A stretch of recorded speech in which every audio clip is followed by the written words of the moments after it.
Hi, this is Tim of the 1916 Company. Welcome and thanks for logging on. If you love this watch, email me, Team Mosso at the1916company.com for purchase pricing and availability questions concerning this watch.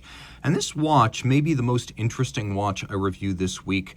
Part of the 2023 anniversary series of limited edition Blancpain 50 Fathoms models. This is the 50 Fathoms 70th anniversary Act 3, the mil-spec. Now, the history of the 50 Fathoms is a long and varied one with almost innumerable sizes and brands, manufacturers on the dial, case sizes, even sourcing.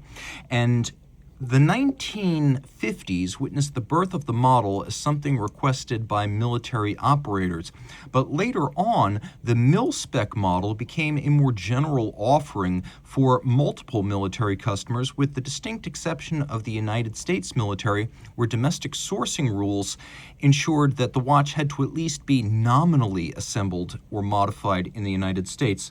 The mil-spec internationally became the Tourneck Rayville in the United States. The TR900, a familiar sight to vintage watch collectors, at least aspirationally. So if this looks like the mil-spec, but it also looks like the Tourneck Rayville, remember, those were almost identical watches designed to serve almost the exact same purpose, and in one case, that purpose was circumventing made in the USA laws so the watch could be used by the US Navy. So whether you like the mil-spec or the Tourneck Rayville, this is going to be a throwback you'll love. The timepiece is big. Although 41.3 millimeters in diameter, it wears larger. Now, if you include the underslung NATO-style strap, it's going to be 14.5 millimeters thick. You take the strap off and you put it on a normal strap, then it's going to be 13.3 millimeters. We have a 20 millimeter spacing between the lugs, so that's fairly conventional. And then a broad 52 millimeter lug-to-lug span. And it's the shape of these lugs and the lug-to-lug span that really make this a challenge to wear. So I have a 41 millimeter Omega Seamaster. It doesn't wear anything like this. This wears like a 43, maybe even a 44, and the NATO aggravates the condition somewhat.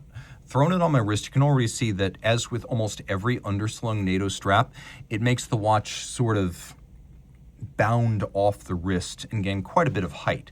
You put it on a normal strap, that's not a problem, but as fit from the factory with this recycled fishing net strap, it's going to have quite a prominence. So you want the mil-spec look, you get the mil-spec look, and you get a watch that wears much larger than it is. I'm going to recommend this for wrists no smaller than mine, and it's a little bit of a challenge to demonstrate precisely what this would look like centered on my wrist, but we'll take the strap off later and we'll take one last look at this.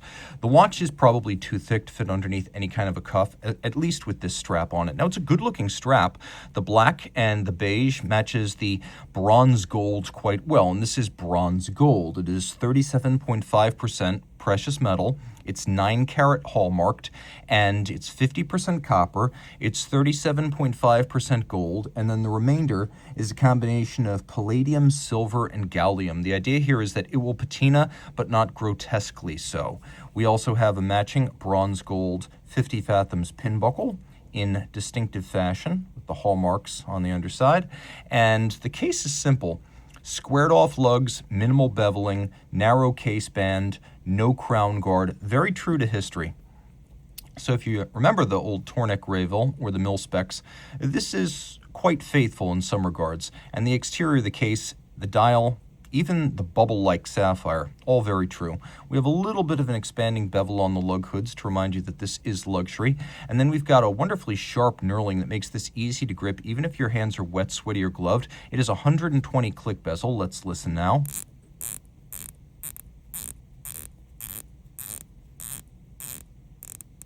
It's a joy to use. A good bezel can make a dive watch. A bad bezel can break. This is a make. Feels good, sounds good. We have a ceramic insert, so you can rest assured this won't scratch like anodized aluminum. And then we have this dramatically cambered and sort of like double cambered boxed sapphire, and it is a sapphire, but it's designed to look like a vintage plexi. The dial might be the most contentious part of the watch, where we have this lovely vintage 50 Fathoms and Blancpain logo, but we also have photina, which means it's designed to look a little bit like the radioactive loom, as though it had aged over time. Now, radiation wound up being sort of the doom of the Tourneck Rayville because they were nominally radioactive, even though at a very low level. military protocol called for destruction of the remaining stock, and so very few survived because of that. So here we get the happy balance between the look of aged tritium and functional lumen. We'll do the lume now. We'll take a look at that, and you can see that the watch is quite well lumed. All three hands, including the second hand. That's something a lot of dive watches miss for some reason. A lot of dive watches don't lume the second hand, and I don't know why, because you need to know your dive timer is running if you're diving below ambient light or you're diving at night. We also have a fully calibrated bezel that makes it very easy to gauge your reference points between the bezel and the minute hand. What I'll also say, because it's not totally clear from the dial, is that this is a 300-meter rated dive watch, and one of the features from the original that's here reprised in functional form is the water intrusion humidity gauge. So if that little circle turns monotone, that means that humidity has ingressed and you need to take this to a watchmaker before disaster follows. It's also a no-date dial, which a lot of purists will approve of.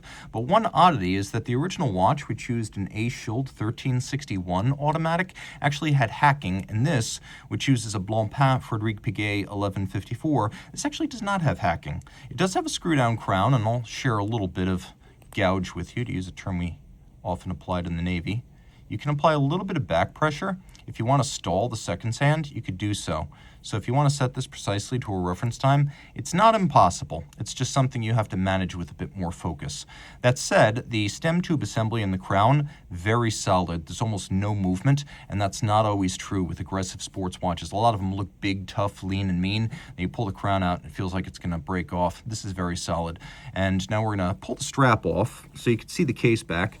And again, these are standard lug spacings. They're 20 millimeters wide. Any 20 millimeter spring bar strap will do. But the movement is designed to look like a vintage caliber. So if you were to peel back the case on an original mil spec, you would have seen something like this. The design of the rotor, the brushing and the snailing. This is actually more elaborately finished, because if you get close, you start to see that the detailing is superb, and the bevels, though automated, are beautifully rounded and mirrored, as they always are with Blancpain watches. Automatic winding, 2 barrels, 100-hour power reserve. This actually has an upgraded 4 hertz beat rate, which is rare to get the 1150 base with both a high beat rate and 100 hours. They usually cost you on one end. This has both 4 hertz and 100 hours. Twin barrels, automatic winding, does not have hacking, but it does have a free sprung balance. It's been upgraded over the years. The free sprung balance allowing for very precise adjustment as well as greater shock tolerance, and then an anti-magnetic silicone hairspring. We've got engine turning on the base plate. We have those mirrored bevels, polished screw heads with chamfered slots in circumference. We have brushing on the wheels. We have brushing on some of the substructures, like, demonstrate this here, like the disconnect between the automatic winding system and the manual wind. It's a good-looking movement. The closer you get, the more you realize that this is true luxury. Now, the variant of the 1150 here, it is the 1154 P2, and one feature they've done is they've extended the bridges out to the edge of the base plate to create the impression of a much larger movement to fill this large watch. And you can see it pivots on 28 joules, and it's adjusted in an exceptional 6 positions, which is one more than a high horology watch or a standard chronometer. You also have the vintage logo and script on the rotor, and then we have individual numbering. This is number 306 of the 555 made. You can see AU 375, that's 37.5% gold. Now, I mentioned that I would put the watch on my wrist, so you get maybe a better sense of it without the strap. Well, it's going to look a little bit weird, but if you were not to put it on the NATO strap, this would be the rough proportion. Let me see if I can hold that there. This is how it would fit if it were on a normal strap. And I would actually say it wears on a smaller wrist. If your wrist is 15 centimeters and you put it on a normal strap that's not going to extend it or cause it to billow up above the wrist, you could probably pull this off. On the strap that's equipped with the watch, you're going to want to make sure that you have a wrist of my size, no smaller, 16 centimeters and up. A final note, the watch comes with a fun boxed set. The box itself is shaped like a vintage camera, perhaps a vintage military spec camera. It also has papers and manuals with vintage style, so it's a very cool, holistic vintage watch or limited edition experience. And of course, this being 70th anniversary, that is assuming you accept Blancpain's insistence that the original 50 Fathoms came out in 1953. Again, this was a 2023 model. I'm not much of a stickler for that.